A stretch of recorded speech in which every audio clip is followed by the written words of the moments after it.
கீர்த்தீஸ்வரன் அப்படின்ற அறிமுக இயக்குநருடைய டைரக்ஷனில் பிரதீப் ரங்கநாதன், மமிதா பைஜு, சரத்குமார் உள்பட பல நட்சத்திரங்களுடைய நடிப்பில் தீபாவளி வெளியீடாக சில வாரங்களுக்கு முன்னாடி தேட்டர்ஸில் ரிலீஸ் ஆன திரைப்படம் தான் டியூட். இந்த திரைப்படம் 100 கோடிகளுக்கும் மேலே வசூல் பண்ணி ஒரு மிகப்பெரிய வெற்றி படமாக பிரதீப் ரங்கநாதனுக்கு அமைஞ்சிருக்கு அப்படின்னே சொல்லலாம். இந்த திரைப்படத்தை பார்த்துட்டு பலரும் சோஷியல் மீடியாவில் தங்களுடைய கருத்துக்களை சொல்லிட்டு இருக்காங்க. வெற்றி தோல்வி அப்படின்றதெல்லாம் தாண்டி இந்த திரைப்படம் பலதரப்பட்ட விவாதங்களை கிளப்பியிருக்கு அப்படின்னு சொல்லலாம்.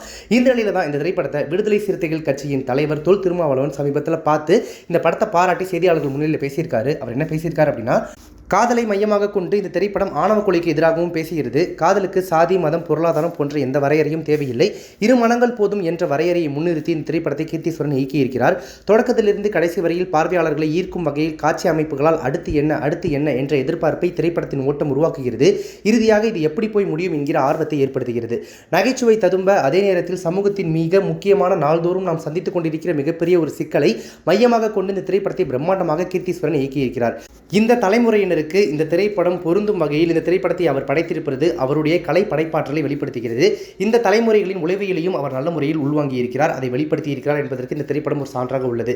ஜென்சி கிட்ஸ் என்று சொல்லப்படக்கூடிய 21ஆம் நூற்றாண்டை சார்ந்தவர்களின் நட்பு, காதல் இரண்டுக்கும் இடையிலான புரிதலையும் மிகச்சிறப்பாக கையாண்டிருக்கிறார். நட்பு வேறு, காதல் வேறு என்றாலும் காதலுக்கு நட்பு தான் அடிப்படையானது, ஃப்ரெண்ட்ஷிப் தான் லவ் என்று ஒரு இடத்திலே கதாநாயகருடைய நண்பன் பேசுகிற ஒரு வசனம் இருக்கிறது. இப்போ நான் நட்பா பழகிட்டேன், எந்த ஃபீலிங்கும் எனக்கு இல்லை, ஜீரோ ஃபீலிங், உன்னோட நான் எப்படி வாழ முடியும் அப்படிங்கிற ஒரு இடத்தில் நட்புக்கு மிக உயர்ந்த மரியாதையை தருகிறார். அந்த நட்பு தான் காதலுக்கு அடிப்படையாக இருக்கிறது என்பதை அடுத்தடுத்து வரக்கூடிய காட்சியில் பதிவும் செய்கிறார். இப்படத்தை பிராக்டிக்கலாக நடைமுறை சாத்தியம் உள்ளதா என்று கேள்வி எழுப்பலாம். ஆனால் இதை ஒரு விவாதமாக்கி இருக்கிறார் அல்லது வெளிச்சப்படுத்தி இருக்கிறார் என்பது கவனிக்கத்தக்கதாகும் அப்படின்னு சொல்லி அந்த படத்தை பாராட்டி செய்தியாளர் முன்னிலையில் தொல் திருமாவளவன் பேசியிருக்காரு.